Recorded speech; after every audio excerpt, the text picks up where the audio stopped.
Hello everyone, welcome to the vlog. അപ്പോൾ ഈ വർഷത്തെ ലാസ്റ്റ് വ്ളോഗായിരിക്കും കേട്ടോ ഇത്. കഴിയുന്നത് അപ്ലോഡ് ചെയ്യാൻ വേണ്ടി ശ്രമിക്കുന്നതായിരിക്കും. അപ്പോൾ ഫസ്റ്റ് തന്നെ ഉണ്ടല്ലോ, ഇത് പനീർ ബിരിയാണിയാണ്.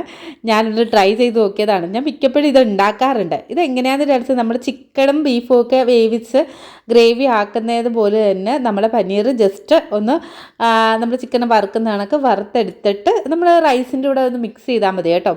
നല്ല നെയ്ക്കകത്ത് നല്ല വറുത്തെടുക്കുമ്പോൾ അതിന് പ്രത്യേക ഒരു സ്വാദാണ്. അപ്പോൾ സാധിക്ക് ഭയങ്കര ഇഷ്ടമാണ്. അപ്പോൾ ചില ദിവസമൊക്കെ നമുക്ക് വെജിറ്റേറിയൻ ഫുഡും ആവാം. എനിക്കാണെങ്കിൽ വെജിറ്റേറിയൻ ഫുഡ് ഭയങ്കര പാടാണ്. പിന്നെ ഇന്നത്തെ ഒരു വ്ളോഗ് എന്ന് വിചാരിച്ചാൽ അതായത് ഒരു സാറ്റർഡേ, ഞങ്ങളുടെ ഒരു സാറ്റർഡേ മോർണിംഗ് ടു ഈവനിങ് ആണ് കാണിക്കുന്നത്. ഇപ്പോഴും തുടങ്ങിയിട്ടില്ല കേട്ടോ. അപ്പോൾ ആദ്യമായിട്ടാണ് എൻ്റെ വ്ളോഗ് കാണണമെങ്കിൽ ഞാൻ ഒരു സിംഗിൾ മദറാണ്. അപ്പം ഞാനും എൻ്റെ മോളുടെയും ഒരു ഡേ ഇൻ മൈ ലൈഫാണ് കൂടുതലും നമ്മുടെ ചാനലിൽ ഉള്ളത്. അന്നേരം സാറ്റർഡേ രാവിലെ എണീച്ച് ഞാൻ മുടിയൊക്കെ ഒന്ന് കെട്ടിയിട്ടുണ്ട് കേട്ടോ. രാവിലെ എണീച്ച് അതേ കോലത്തിൽ കാണിക്കുകയാണെങ്കിൽ പിന്നെ എല്ലാവരും ഒന്നും ചെട്ടും. അതുകൊണ്ട് വേണ്ട, മുടിയൊക്കെ കെട്ടി നേരെ ഇനി ഒന്ന് ബ്രഷ് ചെയ്തിട്ട് മുഖമൊക്കെ കഴുകി ഇങ്ങനെ നിൽക്കാൻ. അന്നേരം ഒരുപാട് താങ്ക്സ് കേട്ടോ. ഒത്തിരി ആൾക്കാർ മെസ്സേജൊക്കെ ചെയ്യുന്നുണ്ട്. പിന്നെ കുറേ ആൾക്കാർ വെച്ചിട്ടുണ്ട്, ചേച്ചി വ്യൂസൊക്കെ ഒരുപാട് കുറഞ്ഞിട്ടില്ലേന്ന്. സത്യമാണ്, വ്യൂസൊക്കെ ഒരുപാട് കുറയുന്നുണ്ട് കേട്ടോ. ഒന്ന് ഞാൻ കോൺസ്റ്റൻ്റ് ആയിട്ട് ഒരു വീഡിയോ ഇടുന്നില്ല. പിന്നെ നമ്മുടെ ഇതൊരു കോമ്പറ്റീഷൻ മേഖലയാണല്ലോ, എന്നേക്കാളും നന്നായിട്ട് ഇഷ്ടംപോലെ ആൾക്കാർ വീഡിയോ ഇടുന്നുണ്ട്. അപ്പോൾ അവിടെ വ്യൂസ് പോവും എന്നും പറഞ്ഞ് എന്നെ എഫക്റ്റ് ചെയ്യുന്നൊരു സംഭവമല്ല. ഒന്ന് വിചാരിച്ചാൽ ആസ് എ സിംഗിൾ മദർ ഞാൻ ഒരുപാട് നമുക്ക് വർക്ക് ലൈഫ് മാനേജ് ചെയ്യണം, പേഴ്സണൽ ലൈഫ്, മോളുടെ കാര്യങ്ങൾ, ഇതെല്ലാം ചെയ്ത് കഴിയുമ്പോൾ നമുക്കൊരു കോൺഫിഡൻസ് അല്ലേ. അപ്പോൾ നമ്മൾ എവിടെയെങ്കിലും ഒരു ദുഃഖം നമുക്ക് വരും. ദുഃഖമെന്നല്ല പറയുന്നത്, എവിടെയെങ്കിലും ഒരു സാക്രിഫൈസ് വരും. അതാണ് എൻ്റെ യൂട്യൂബ് കേട്ടോ.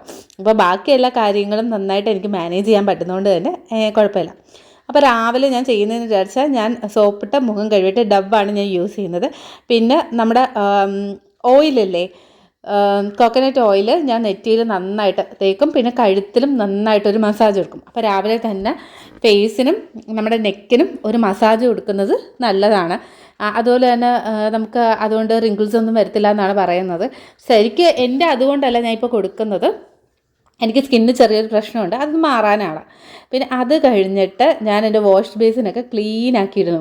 എനിക്കാണെങ്കിൽ എൻ്റെ വാഷ് ബേസിനൊക്കെ ഇങ്ങനെ വെട്ടിത്തിളങ്ങണം. ചിലവർ പറയും കുളിക്കുന്ന ജസ്റ്റ് മുമ്പേ കഴുകുന്നതല്ലേ നല്ലതെന്ന്. പക്ഷേ എൻ്റെ വാഷ് ബേസിൻ ഓൾറെഡി ക്ലീനായി കിടക്കുക. അപ്പോൾ കുറച്ചും കൂടെ ഒന്ന് ജസ്റ്റ് ബ്രഷ് ഇട്ടെന്ന് ഉറച്ച് ക്ലീൻ ആയിരുന്നതിന് വലിയ പാടൊന്നുമില്ല. ഇതെന്താ സംഭവം എന്നറിയാമോ? ഇത് നമ്മുടെ ബീട്രൂട്ട് ലിപ്സ്റ്റിക്കാണ് കേട്ടോ. നമ്മൾ ഒത്തിരി വൈറലൊക്കെ ആയിട്ട് ബീട്രൂട്ട് ലിപ്സ്റ്റിക്ക്, ഇത് സംഭവം ഭയങ്കര സിമ്പിളാണ്.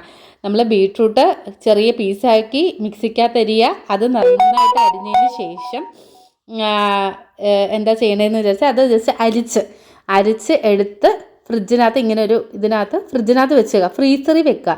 അല്ലെങ്കിൽ നമുക്ക് ഇങ്ങനെ ഇടാൻ പറ്റത്തില്ല കേട്ടോ, നല്ല കളർ കിട്ടും ചുണ്ടിന്.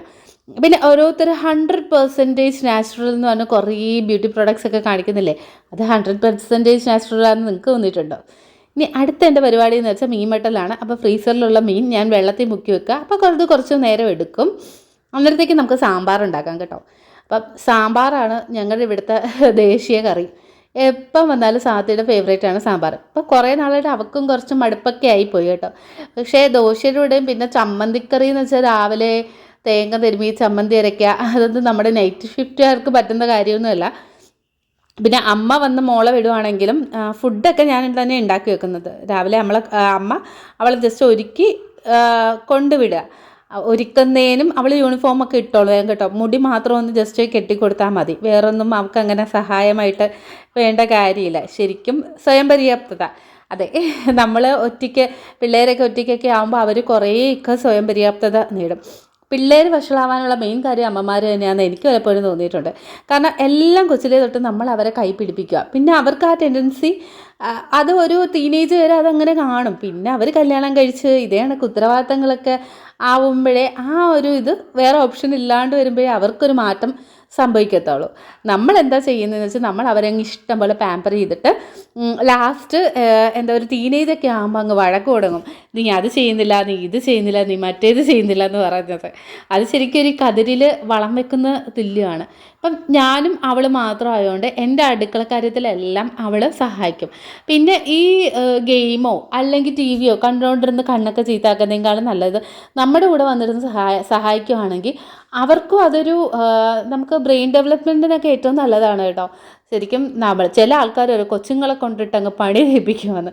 ശരിക്കും നമ്മൾ അമിതമായി, അതായത് ഒരു റെസ്റ്റും കൊടുക്കാതെ ഒന്നും അല്ലല്ലോ, അവർ കുരുത്തക്കേട് കാണിക്കുന്ന സമയത്ത് നമ്മളെ ഒന്ന് വന്ന് അരിഞ്ഞു തരുമോ അല്ലെങ്കിൽ ചെന്ന് എന്താ വേറെ എന്തെങ്കിലും ക്ലീൻ ചെയ്ത് തരുമോ, അങ്ങനെയൊക്കെ ചെയ്യുന്നത് നല്ലത് തന്നെയാണ്.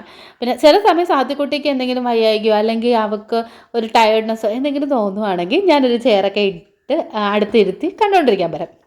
അപ്പോൾ ഇത് നമ്മുടെ ലാസ്റ്റ് റൗണ്ട് ഓഫ് സാമ്പാറാണ് കേട്ടോ. അതിനകത്ത് ഞാൻ കുറച്ച് മല്ലിയിലയും പിന്നെ ഇത് കായമാണ് കേട്ടോ. കായ ഇത്തിരി ക്വാണ്ടിറ്റി കൂടുതലാണെന്ന് നിങ്ങൾക്ക് തോന്നിയേക്കും, പക്ഷേ ഈ കായത്തിനധികം വീര്യമില്ലാത്തതുകൊണ്ട് നമുക്ക് ധൈര്യമായിട്ട് ഇച്ചിരി ക്വാണ്ടിറ്റി കൂടുതലായിട്ട് തന്നെ നമുക്ക് ചേർക്കാം. ഇനി ഇത് ഇഡലിയാണ് കേട്ടോ. ഇഡലി രാവിലെ ബ്രേക്ക്ഫാസ്റ്റിന് വേണ്ടി ഞാൻ ഉണ്ടാക്കുകയാണ്. അപ്പം ഇന്നത്തെ ലഞ്ചും ബ്രേക്ക്ഫാസ്റ്റും ഒക്കെ ഒരുമിച്ച്. പക്ഷേ എണീച്ചത് എത്ര മണിക്കാണെന്ന് വിചാരിച്ചാൽ അപ്പോഴും 10-11 മണിയാവും കേട്ടോ. അതാണ് എനിക്കിനി അടുത്ത 2025 മാറ്റാനുള്ള വലിയൊരു ശീലം. അപ്പം ഞാൻ ഇത് ഒരു കൈ കൊണ്ട് ഫോൺ വെച്ചിട്ട് മറ്റേ കൈ കൊണ്ട് ഇഡലി ഇങ്ങനെ കോരി ഒഴിച്ചതാണ് വെട്ടം കിട്ടാൻ വേണ്ടി. ഇപ്പോഴത്തെ ട്രൈപോഡിനകത്ത് മൊബൈൽ വെച്ചിട്ട് അങ്ങോട്ട് ശരിയാവുന്നില്ല. പക്ഷെ എന്താണെന്ന് വെച്ചാൽ ചീറ്റിപ്പോയി. ഒരു സ്ഥലത്ത് വെച്ചപ്പം മറ്റേ സ്ഥലം ഇങ്ങനെ പൊങ്ങിപ്പോയി. അപ്പോൾ അവിടെ ഇങ്ങനെ കണ്ടോ വര വീണിട്ടുണ്ട്. പിന്നെ സാരമില്ല, ഇതെല്ലാം നമ്മൾ കഴിക്കാനാണല്ലോ. ഇനി അടുത്ത് മീൻ വറുക്കാൻ വേണ്ടി കുറച്ച് മഞ്ഞളും മുളക് ഉപ്പ് ഇത്രയും കൂടെ ഇട്ട് പിന്നെ ഒരു നുള്ളു ഗരം മസാലയും കൂടെ ഞാൻ ആഡ് ചെയ്യും കേട്ടോ. ഇതെനിക്കൊരു ആൻറ്റി പറഞ്ഞു തന്ന ടിപ്പായിരുന്നു. അപ്പോൾ അത് ചെയ്ത് ഒരുപാട് ഗരം മസാല ആവരുത്, ഒരു നുള്ള്. അപ്പോൾ ഒരു പ്രത്യേക ഒരു ടേസ്റ്റാണ്. ഇനി മീനൊക്കെ വെട്ടിക്കൊണ്ട് വന്നിട്ട് മീൻ വെട്ടുന്നതൊന്നും ഞാൻ കാണിച്ചിട്ടില്ല, ഞാൻ പുറത്തിട്ടിട്ടാണ് വെട്ടുന്നത്. കാരണം അകത്തിട്ടിട്ട് ജസ്റ്റ് ലാസ്റ്റ് ഒരു വെള്ളത്തിൽ അകത്ത് കൊണ്ടുവന്നൊന്ന് കഴുകും. ബാക്കിയെല്ലാം ഞാൻ അവിടെ കല്ലിൻ്റെ മേലെ ഇരുന്നാണ് ഞാൻ മീനൊക്കെ വെട്ടുന്നത്. അപ്പം എല്ലാം ശരിയാക്കി ഇതേ കണക്ക് ഒരു കൈ വെച്ച് ഞാൻ മൊബൈൽ പിടിച്ചിട്ട് മീൻ അരപ്പ് കയറട്ടെ, പക്ഷെ അങ്ങോട്ട് ശരിയാവുന്നില്ല. അകത്തൊക്കെ നന്നായി അരപ്പങ്ങോട്ട് നമ്മൾ തേച്ച് പിടിപ്പിക്കുന്നോളോ. അതുകൊണ്ട് തന്നെ ഞാൻ ഇനി ഒരു സ്റ്റാൻഡ് എടുത്ത് അതിനകത്ത് വെച്ചിട്ടുണ്ട്. ഇനി നമുക്ക് ധൈര്യമായിട്ട് മീനിൻ്റെ അങ്ങോട്ട് തേച്ചങ്ങ് പിടിപ്പിക്കാം. പിന്നെ ഒരു കാര്യമുണ്ട്, നമ്മൾ ഫ്രൈ പാന് ചെയ്യുകയാണെങ്കിൽ ഈ ഒരു ചേര് കറക്റ്റാണ്. ഇനി വീഡിയോയിലേക്ക് കേട്ടോ. ഇത് ഞാൻ എൻ്റെ തൈറോയിഡിൻ്റെ ടാബ്ലറ്റ് കഴിക്കുവാണ്. ഞാൻ ഫസ്റ്റ് രാവിലെ എണീച്ച ഉടൻ കഴിക്കേണ്ട സാധനമാണ്. പക്ഷേ ഈ ഇടയായിട്ട് ഞാൻ ബ്രേക്ക്ഫാസ്റ്റ് മിക്കപ്പോഴും ഞാൻ സ്കിപ്പായിട്ട് ലഞ്ചും കൂടെ ഒരുമിച്ച് അങ്ങ് കഴിക്കും. കാരണം ഞാൻ 11 മണിക്ക് അടുക്കളയിൽ കയറിയ 12-1 മണിയൊക്കെ ആവും എൻ്റെ പാചകമൊക്കെ ഒന്ന് തീരാൻ വേണ്ടി. അന്നേരത്തേക്ക് ലഞ്ചിൻ്റെ ടൈമാണ്. ഇതിൻ്റെ ഇടയ്ക്ക് ബ്രേക്ക് വെച്ചിട്ട് കഴിക്കുന്നത് ഞാൻ ഓട്സ് കലക്കി കുടിക്കുമ്പോഴാണ് കേട്ടോ. ചില ദിവസം ഓട്സും കലക്കി കുടിക്കാനുള്ള ഒരു മൂഡ് കാണത്തില്ല. അന്നേരം ചെയ്യുന്ന പരിപാടി എങ്ങനെ. അന്നേരം നമ്മുടെ ചോറ് എല്ലാം വെന്ത് ഇനി അടുത്ത ഊറ്റിയാൽ മതി. ഈയിടെ ഞാനൊരു വീഡിയോ ഉണ്ട് കേട്ടോ, കുക്കറിൽ നമ്മളിങ്ങനെ കഴിക്കുകയാണെങ്കിൽ ആരോഗ്യ പ്രശ്നങ്ങൾ വരുമെന്ന്. ഞാൻ കഴിഞ്ഞ 1-2 വർഷമായിട്ട് ഞാൻ ഫുൾ ടൈം കുക്കറിലാണ് ചോറ് വേവിക്കുന്നത്. അന്നേരം സാത്യ ആ വീഡിയോ കണ്ടിട്ട് ഒറ്റ കരച്ചിലായിരുന്നു. അതിനകത്ത് പറയുന്ന മരണം പോലും സംഭവിക്കുമെന്നാണ്. എന്തായാലും ഒരു ചൂടാറപ്പെട്ടി മേടിക്കണമെന്ന് വിചാരിക്കുന്നു. ഇതെല്ലാം 2025 എൻ്റെ ഗോളായിട്ട് തന്നെ ഇരിക്കട്ടെ. എന്തായാലും ഇതാകുമ്പോൾ നല്ല എളുപ്പമുള്ള ഏർപ്പാടാണ്. മറ്റേത് എനിക്ക് ചൂടാറപ്പെട്ടിയിൽ എങ്ങനെയാണ്, അതായത് ഇൻഡക്ഷൻ കുക്കറില്ലേ, അതിനകത്ത് എങ്ങനെ വെക്കണേന്ന് വലിയ പിടിയൊന്നുമില്ല. ഇനി അതും ശീലിക്കണം. ഇങ്ങനെ ഹെൽത്ത് റിലേറ്റഡ് ആയിട്ടുള്ള എന്തെങ്കിലും പ്രശ്നമുണ്ടെങ്കിൽ നമ്മൾ നോക്കുന്നത് തന്നെ ആയിരിക്കുമല്ലോ. ഇനി ഞാൻ എണീച്ച് വന്നോടെ ഞാൻ വേറൊരു കാര്യം കൂടെ ചെയ്ത് മുടി കെട്ടുന്ന കൂട്ടത്തിൽ ഞാൻ വാഷിംഗ് മെഷീനകത്ത് തുണി എടുത്തിട്ടിട്ടുണ്ടായിരുന്നു. കുറച്ച് അലക്കാനുണ്ടായിരുന്നു. അതൊക്കെ നമ്മുടെ ഈ ഒരു വീക്കെൻഡ്സ് സാറ്റർഡേയ്സിലാണ് എൻ്റെ പരിപാടി. ചില ദിവസം ഞാൻ ഫ്രൈഡേ അല്ലെങ്കിൽ തേഴ്സ്ഡേ വർക്കിംഗ് ഡേയ്സിൽ അങ്ങ് ചെയ്യും. അന്നേരം നമ്മുടെ ഈ പ്രാരാബ്ധങ്ങൾ ഒരുപാട് അങ്ങ് കുറയും കേട്ടോ. ശരിക്കും ഇന്നത്തെ ദിവസം നല്ല പ്രൊഡക്റ്റീവായിരുന്നു. അതായത് ബംഗാളികൾ പണിയെടുക്കത്തില്ലേ, അതേ കണക്കാണ് ഞാൻ വീട്ടിലിരുന്ന് പണിയെടുക്കുക. ഫുള്ള് എല്ലാം ചെയ്ത് തീരുമ്പോൾ ഒരു സാറ്റിസ്ഫാക്ഷനാണ്. അല്ലെങ്കിൽ മനസ്സിൽ എപ്പോഴും ഇങ്ങനെ അത് ചെയ്ത് തീർക്കാനുണ്ട്, ഇത് ചെയ്ത് തീർക്കാനുണ്ട്. ആകെ കൂടി എനിക്ക് തോന്നുന്നു എൻ്റെ പണികൾക്കൊരു ബ്രേക്ക് ഞാൻ കൊടുത്തിരുന്നത് പള്ളിപ്പെരുന്നാളിൻ്റെ സമയത്താണ് കേട്ടോ. പള്ളിപ്പെരുന്നാളിൻ്റെ സമയത്താണ് എൻ്റെ ഒരു പണിക്ക് ഞാൻ ബ്രേക്ക് കൊടുത്തത്. ആ 2 ദിവസം ഞാൻ ഒന്നും തന്നെ ചെയ്തിട്ടില്ലായിരുന്നു. അങ്ങനെ നമ്മുടെ അലക്കൽ പരിപാടികളെല്ലാം കഴിഞ്ഞു. ഇനി കുളിക്കൽ അങ്ങനത്തെ കാര്യങ്ങൾ. ഇനി ഈ ഒരു ഇവിടെ എന്ന് വെച്ചാൽ സിമൻറ്റൊക്കെ ഉണ്ടോണ്ട് ഈ പുറത്തോട്ട് ഇടാൻ വേണ്ടി വേറെ ചെരുപ്പാണ് കേട്ടോ. ഇത് സാത്തിക്കുട്ടിയുടെ ചെരുപ്പ്, ഇത് എൻ്റെത്. ഇത് ഞാൻ പണ്ട് ഫുട്പാത്തിൽ നിന്ന് മേടിച്ച ചെരുപ്പാണ്. ഓർമ്മയുണ്ടോയെന്നുണ്ട്, എൻ്റെ പഴയ വീഡിയോസിലൊക്കെ ഉണ്ട്. അത് ഇപ്പോഴും യൂസ് ചെയ്യുന്നത്. എനിക്ക് എന്താണെന്നുണ്ട് ഭയങ്കര നല്ല രസമാണ് ഇത് കാണാൻ. പക്ഷേ നമ്മൾ റഫ് യൂസിനൊന്നും കൊള്ളത്തില്ലെങ്കിലും നമുക്ക് വീടിനകത്തൊക്കെ ഇട്ടുകൊണ്ടിരിക്കാൻ നല്ലതാണ്. പിന്നെ വാഷിംഗ് മെഷീനൊക്കെ ജസ്റ്റ് ഒന്ന് തുടച്ച് വെച്ചിട്ട് നമുക്ക് നേരെ മീൻ ഞാൻ അരപ്പൊക്കെ പുരട്ടിയിട്ട് കുറച്ച് നേരം ഒന്ന് ഫ്രിഡ്ജിൽ വെച്ചേക്കും. അപ്പം നന്നായിട്ട് അരപ്പ് പിടിക്കുമെന്ന് പറയും. അത് കഴിഞ്ഞിട്ട് നേരെ ഫ്രൈ പാനിലോട്ട് വെക്കാം. സത്യം പറഞ്ഞാൽ ഇപ്പം ഈ എയർ ഫ്രയറിനകത്ത് വെച്ച് എയർ ഫ്രയറിൻ്റെ ആ ടേസ്റ്റ് എനിക്ക് ചില സമയം പിടിക്കുന്നില്ല. എന്താണെന്ന് അറിഞ്ഞൂടാ. ആദ്യമൊക്കെ ഭയങ്കര ക്യൂരിയോസിറ്റി ആയിരുന്നു ഇതൊക്കെ ഒന്ന് ചെയ്യാൻ വേണ്ടി. അങ്ങനെ നമ്മുടെ ഇഡലിയും സാമ്പാറും ഒക്കെ റെഡി ആയിട്ട്, സാമ്പാറും ഇഡലിയും നല്ല ടേസ്റ്റായിരുന്നു. എന്താണെന്നറിയൂടാ, ഇന്ന് വെച്ചപ്പോൾ എല്ലാത്തിനും ഒരു പ്രത്യേക ടേസ്റ്റും. പിന്നെ വിശന്നും കൂടെ അല്ലേ ഇരിക്കണം. ഞാൻ സാധാരണ നേരെ വന്ന് ചോറാണ് കഴിക്കുന്നത്. ഇത് ഇനി ഇഡലി ഇവിടെ വൈകിട്ട് വെച്ചേക്കും. വൈകിട്ട് സാധിക്കും വിശക്കാൻ നേരം 10 മണി സ്നാക്സ് ഒന്നുമില്ല, പകരം ഈ ഇഡലി ദോശ അങ്ങനത്തെ സംഭവങ്ങളൊക്കെ കൊടുക്കും. ഇനി ലാസ്റ്റത്തെ നമ്മുടെ പരിപാടിയാണ് ഈ ടബ്ബ് കഴുകൽ. ടബിന് കഴുകാൻ വേണ്ടി ഞാൻ കുറച്ച് സോഡാപ്പൊടിയും പിന്നെ എക്സോഡ കുറച്ച് ലിക്വിഡുമാണ് യൂസ് ചെയ്യുന്നത്. പിന്നെ അതിൻ്റെ കൂട്ടത്തിൽ നമുക്ക് ആ വേസ്റ്റ് ഇടത്തില്ലേ, വേസ്റ്റിന് എപ്പോൾ എല്ലാവരും ഒരു പ്ലേറ്റ് കാണും. ആ ഒരു പാത്രം എപ്പോഴും നമ്മൾ വൃത്തിയായിട്ട് എല്ലാ ദിവസവും കഴുകി വെച്ചേക്കുന്നത് നല്ലതാണ്. നമ്മൾ കുറേ കാര്യങ്ങൾ അടുക്കളയുടെ കാര്യത്തിൽ നമ്മൾ ശ്രദ്ധിച്ചു കഴിഞ്ഞാൽ നമുക്കൊരു സാറ്റിസ്ഫാക്ഷനാണ്. ഞാൻ എപ്പോഴും ശ്രദ്ധിക്കാറുണ്ട്. ഇവിടെ വന്നതിന് ശേഷമാണ് ഞാൻ ഇത്രത്തോളം ശ്രദ്ധിക്കുന്ന കാര്യങ്ങൾ. എല്ലാ ദിവസവും ടബ് കഴുകുക, അതുപോലെ ഈ വേസ്റ്റ് ഇടുന്നുണ്ട്. ഈ ഒരു പ്ലേറ്റാണ് ഞാൻ യൂസ് ചെയ്യുന്നത്, ഈ ഒരു പ്ലാസ്റ്റിക്. ഇത് എനിക്ക് ഇത്രയും വലിയൊരു കണ്ടെയ്നറിൻ്റെ ആവശ്യമുണ്ട് കേട്ടോ. ഞാൻ എപ്പോഴും കൊണ്ട് വേസ്റ്റ് കളയാൻ എനിക്ക് താല്പര്യമില്ല. അത്യാവശ്യം ചില സമയം ഇവിടെ മിക്കപ്പോഴും ബാലൻസ് ആയിട്ട് വരുന്ന ചോറാണ്. ഞങ്ങൾക്ക് ചിലപ്പോൾ അങ്ങ് ഒരുപാട് ഞാൻ വെച്ചേക്കും. എന്താണെന്നൂടെ, എന്തോ ഒരു ശീലമാണ് ചോറിന് ഒരു ഷോർട്ടേജ് വരില്ലെന്ന് വിചാരിച്ചിട്ട്. ചില ദിവസങ്ങളിൽ ഞങ്ങൾ പുറത്തുനിന്ന് മേടിക്കാൻ നേരം അത് വേസ്റ്റാണ്. അങ്ങനെ നേരത്തെയൊക്കെ ഒരുപാട് ഫ്രിഡ്ജിൽ വെച്ച് കൂട്ടുമായിരുന്നു. ഇപ്പം അങ്ങനെയൊന്നുമില്ല. കഴിയുന്നത് ഫ്രിഡ്ജിൽ വെച്ച് കൂട്ടാതിരിക്കാൻ മാക്സിമം ശ്രമിക്കും. അതിന് ശേഷം അടുപ്പൊക്കെ ഒന്ന് ഇതാണ്ട് ഇതൊന്ന് വെച്ച് വിനീഗറും മറ്റേ വെള്ളവും മിക്സ് ചെയ്തിട്ട്, ഇച്ചിരി വിം ലിക്വിഡും കൂടെ മിക്സ് ചെയ്തിട്ടുള്ള വെള്ളമാണ് ഞാൻ യൂസ് ചെയ്ത് വൈപ്പ് ചെയ്യുന്നത്. അത് നല്ലതാണ് കേട്ടോ. നന്നായിട്ട് വൃത്തിയായ എണ്ണമഴക്കൊക്കെ അല്ലേ, അതൊക്കെ കഴിയും. അങ്ങനെ നമ്മുടെ അടുക്കള ക്ലീനിങ്ങും കഴിഞ്ഞു. ഇനിയിപ്പോൾ അടുക്കളയും വീടും ഒക്കെ ക്ലീൻ ചെയ്തതിന് ശേഷം ഇത് എനിക്ക് ഡോക്ടർ തന്ന ഒരു എണ്ണയാണ് കേട്ടോ. എൻ്റെ മുടി ഭയങ്കരമായിട്ട് പൊഴിയുന്നുണ്ട്. ഒന്ന് തൈറോയ്ഡാണ് ഇഷ്യൂ, പിന്നെ അല്ലാതെ ഞാൻ പറഞ്ഞില്ല എൻ്റെ സ്കിന്നിൻ്റെ ഒരു പ്രശ്നം വന്നിട്ടുണ്ടെന്ന്. ഇതെന്താണെന്ന് പറയുമ്പോൾ ഞാൻ കാണിക്കുന്നത്, ആ സൈഡിൽ നിൽക്കുന്ന ആർട്ടിഫിഷ്യൽ പ്ലാന്റല്ലേ, അത് ഞാൻ ഈയിടെ മേടിച്ചതാണ് കേട്ടോ. അത് സെപ്പറേറ്റ് ആയിട്ട് മേടിച്ചപ്പോൾ എനിക്കൊന്ന് 400 രൂപയുടെ അകത്തേ ആയുള്ളൂ. നല്ല രസമുണ്ട്. എനിക്കത് റൂമിൽ സൈഡിൽ വെക്കുന്നത് ഭയങ്കര ഇഷ്ടമാണ്. പിന്നെ എൻ്റെ മുടി ഫുള്ള് നരച്ച് കേട്ടോ. ഒന്നൊന്നും നരച്ച് അഗാധ നരയെന്നൊക്കെ പറയും. നമുക്ക് ഒരുപാട് ടെൻഷൻ വരുമ്പോൾ പെട്ടെന്ന് നരയ്ക്കുന്നതാണെന്നും പറയും. അന്നേരം അടുത്ത വർഷമെങ്കിലും ഒന്ന് ഹെന്ന ചെയ്യണമെന്ന് വിചാരിച്ചു. ഈ കഴിഞ്ഞ വർഷം ഞാൻ ഹെന്നേ ചെയ്തിട്ടില്ല. 2-3 പ്രാവശ്യം ഡൈ ചെയ്തിട്ടുണ്ട്. പക്ഷെ അതൊട്ടും നല്ലതല്ല. പക്ഷെ അതിനുശേഷം എനിക്ക് തോന്നുന്നു ഭയങ്കരമായിട്ട് കൂടി. അന്നേരം ഒരുപാട് അങ്ങ് കൂടി. ഇനി എൻ്റെ റൂമിൽ വന്നിട്ട് എൻ്റെ ബെഡ്ഷീറ്റൊക്കെ മാറ്റണമായിരുന്നു. അപ്പോൾ ഞാൻ തൂക്കൽ തുടയ്ക്കൽ രാത്രി ആണ് കേട്ടോ പരിപാടി. സാറ്റർഡേ രാത്രിയാണ്. ഈ ഇടയായിട്ട് ഞാനിപ്പോൾ അങ്ങനെയാണ് ചെയ്യുന്നത്. പകലുള്ള തൂക്കൽ തുടയ്ക്കൽ അങ്ങനത്തെ പരിപാടികളൊന്നും തന്നെ ഇല്ല. അന്നേരം ബെഡ്ഷീറ്റൊക്കെ വിരിച്ചിട്ട് ബാക്കിയെല്ലാം ഓൾറെഡി ഞാൻ ക്ലീൻ ചെയ്തിട്ടേക്കുന്നതുകൊണ്ട് വലിയ കുഴപ്പമില്ല. നമ്മൾ റൂമൊക്കെ ക്ലീൻ ആയിരിക്കുക, അന്നേരം എല്ലാം ക്ലീൻ ചെയ്ത് നമ്മൾ വെച്ചേക്കാം. പോസ്റ്റ്പോണ്ട് ചെയ്ത് വെച്ചിരുന്ന അവിടെ കിടക്കും. പിന്നെ എല്ലാം കൂടെ മെസ്സിയായിട്ട് കിടക്കുവാണെങ്കിൽ എല്ലാം കൂടെ പറക്കി അടുക്കാൻ വേണ്ടി തന്നെ ഒരുപാട് സമയം പോകത്തില്ലേ. എനിക്ക് അത്ര വലിയ ക്ഷമയൊന്നും ഇല്ലാത്തതുകൊണ്ട് എൻ്റെ റൂം എനിക്ക് കാണുമ്പോൾ ഭയങ്കര ക്ലീനായിട്ടിരിക്കണം. പക്ഷേ സാത്തിക്കുട്ടിയുടെ കേസിൽ നേരെ ഓപ്പോസിറ്റാണ് കേട്ടോ. അവൾക്ക് ഒരു 100 വട്ടം പറയുമ്പോൾ അവൾ ക്ലീൻ ചെയ്തിടും. പക്ഷേ ഇപ്പോൾ പറയുമ്പോൾ അവൾ നല്ല വൃത്തിയായിട്ട്, അതായത് ഭയങ്കര ഡെക്കറേറ്റീവ് രീതിയിലൊക്കെയാണ് ക്ലീൻ ചെയ്തിട്ടുണ്ട്. അതെൻ്റെ വർക്ക് സ്പേസ് ആണ് കേട്ടോ. എൻ്റെ വർക്ക് സ്പേസൊക്കെ കുറച്ചൊന്ന് മോഡിഫൈ ചെയ്യണമെന്ന് ഞാൻ വിചാരിക്കുന്നു. കുറച്ചും കൂടെ ഒരു അട്രാക്റ്റീവായിട്ടുള്ള രീതിയിൽ അതൊന്ന് ഡെക്കോർ ചെയ്യണമെന്ന്. എനിക്ക് ഈ ഇൻറ്റീരിയൽസൊക്കെ ഓരോരുത്തർക്ക് സജഷൻ ഉണ്ടെങ്കിൽ തീർച്ചയായിട്ടും പറയാം കേട്ടോ.